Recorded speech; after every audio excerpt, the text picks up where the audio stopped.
Ok les frères, trade recap du 12 décembre 2024. Aujourd'hui j'ai gagné. Donc on est. Attendez, je sais quoi ce bordel. Ah, voilà. Ok, du coup j'ai gagné aujourd'hui sur le Nasdaq. Je vous explique pourquoi j'ai pris le trade. Comment j'ai gagné parce que j'ai même pas de TP, j'ai même pas fait le TP1. Mais je vous explique pourquoi j'ai décidé d'arrêter le trade. Tout d'abord, ce qu'il fallait savoir, c'est que j'étais en baisse de 1,5% sur mon top step, donc sur mon compte funded.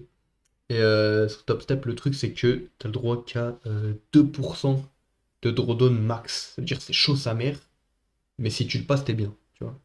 Là, j'étais à 1,5%, juste 1,5% de baisse. Et du coup, il me restait 500 balles. Même pas, il me restait même pas 500 balles pour trader. Ça veut dire que si je ratais le trade, bah j'étais mort. Mon compte il était foutu. Attendez, parce qu'en fait, il y a GTA qui se lance en même temps. Je vais fermer ça. Voilà. Attendez. Voilà. Alors, en gros, ouais, ce que je disais, c'était que je pouvais pas trade avec 500 balles, je pouvais trade qu'avec 290 euros, je crois. Et donc, j'étais obligé de réussir mon trade aujourd'hui, sinon c'était mort.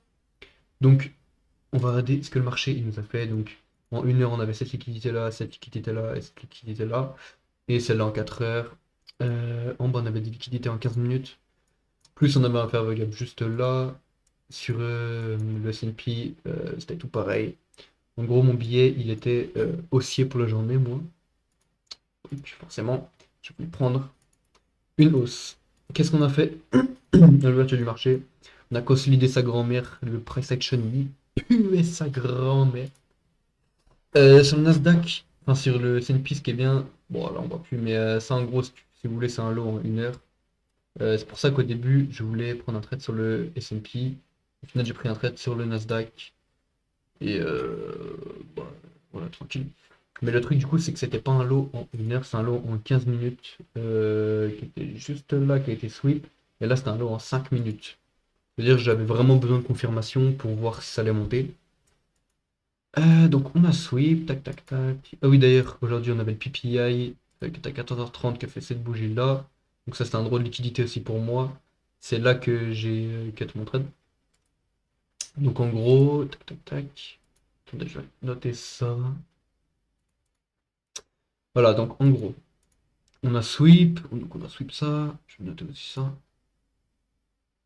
Voilà, attendez. Voilà, on a sweep ça. On a fait une break of structure et on a fait un premier fair gap, un deuxième fair gap. Je me suis dit, ok, si ça redescend dans le fair gap, je suis prêt à prendre. Ou si ça va dans l'équilibrium, ce serait le meilleur. Donc là, je prendrais direct. Un long, ça l'a pas fait. Ça l'a pas fait du tout. Et en plus, regardez, j'ai vu cette opportunité-là, donc regardez. Boum, on sweep, on revient dans l'équilibrium, plus on break la structure. Mais dans ma stratégie, je dois attendre pour ma famille trace et j'étais pas prêt à perdre mon trade. Du coup, j'ai attendu pour des confirmations de baiser mental, les frères. Donc ici, celui-là, c'est un fair value up en 5 minutes, celui-là, c'est un fair value up en 1 minute. Tac, on est monté. J'ai mis mon équilibrium de ce lot-là à ce high-là. Il a tapé l'équilibrium. On est revenu dans le Fabulous en 1 minute. En 5 minutes, je crois qu'on n'est pas retourné dans le Fabulous, je veux dire. Voilà. On n'est pas retourné dans le Fabulous Gap. On était à la limite de la limite de la limite. Donc, on y est descendu une fois. Pour moi, je voulais vraiment que ça tape là-dedans. Ça tape dans le Fabulous en 5 minutes. Mais ça l'a pas fait. Donc, on est redescendu, on a break la structure. Ici, j'ai noté un favori up, on l'a inversé. On n'a pas briqué la structure, mais on l'a inversé. Et je suis rentré une première fois là. Et en fait, sur mon top step, j'ai testé un truc. Euh, c'est, En gros, si vous voulez, je suis rentré là la première fois et j'ai mis 4 contrats d'un coup. Et en fait, plus tôt dans la journée, je me suis dit, il faut que j'essaye de mettre un contrat par un contrat par un contrat par un contrat. En gros, que je poste 4 trades, mais en gros, c'était pour diviser les trades et que je puisse fermer, genre, je sais pas, par exemple, un trade, je le ferme à un TP et je laisse les autres marcher parce que si je modifie le trade, par exemple, je sais pas, c'est compliqué, j'écris, je parle pas très bien.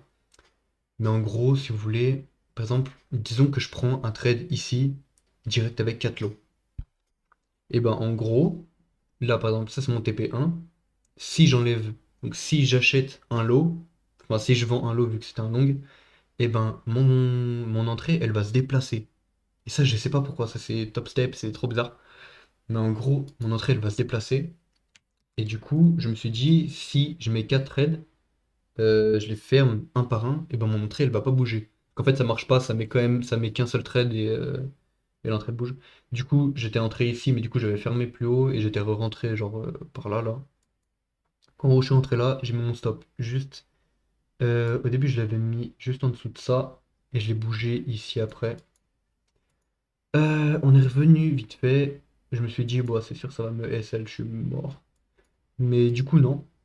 On est bien remonté. J'ai touché là. Et en fait, j'ai direct vendu parce que c'était c'était pas un 1 pour un. Mais vu que j'avais déjà fait 80 euros, j'avais déjà fait ouais, 80 balles juste avec cette petite montée là. Et ben, en gros, si vous voulez, ça me faisait en gros 250. Ça me faisait 0,5%. Et j'ai eu raison de faire ça, parce que regardez, on est redescendu instant. En gros, aujourd'hui, je fais 250 balles. Voilà, c'est à peu près le processus que j'ai fait. En gros, on aurait pu dire que c'était un TP1, mais bon, c'était plus. Dès que je suis arrivé là, j'ai mis mon break-even. J'ai vu qu'on a fait une bougie de baissière. J'ai direct close. Je me suis pas posé de questions. Je voulais sécuriser direct mes profits. Du coup, attendez, je vais regarder mon top step.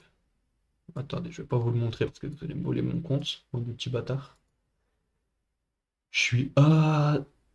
Cette journée, je suis à plus 228,10 centimes. Ça veut dire je suis à 49 018 euros. Donc c'est très bien. Tout à l'heure, j'étais à 48 790. Classe carré. J'ai fait 0,5% sur la journée, juste avec cette petite montée-là. Ça aurait été cool, c'est vrai qu'on monte direct. Mais bon, le PPI, c'était normal qu'on consolide un peu au début. On est en décembre. Ah, plus on avance dans décembre, plus c'est horrible le price action. Mais c'est normal. En janvier, ça va être mieux. Et puis voilà les frères, hein, voilà, voilà. Sinon, que dire, que dire. La crypto, ça pète sa mère, les frères. Acheter des cryptos, je vous mens pas. Regardez. Ça, c'est ma ligne verte, c'est là où j'ai acheté. Avax, j'avais acheté ici. Non pas. Même pas, j'avais acheté vraiment ici, ici, ici. Sur cette bougie-là. J'ai tout vendu là. Et je sais pas pourquoi. En gros, j'ai vendu ici. J'avais pris 100 balles de BNF. Mais j'aurais pas dû, clairement. Parce que j'étais pas du tout assez encore renseigné sur les cryptos. Du coup, j'ai tout vendu. Pareil, NIR, j'avais acheté ici. J'ai vendu ici. Frère, je suis trop con. Du coup, j'ai attendu qu'on fasse un gros retracement. On a fait le gros retracement. J'ai acheté du NIR, de la VAX, du SUI et du Bonk. Hier, j'ai acheté du Bonk. Je crois que j'ai déjà fait 100 balles de BNF aujourd'hui. Donc c'est carré. Voilà, les frères, c'était le trade cap.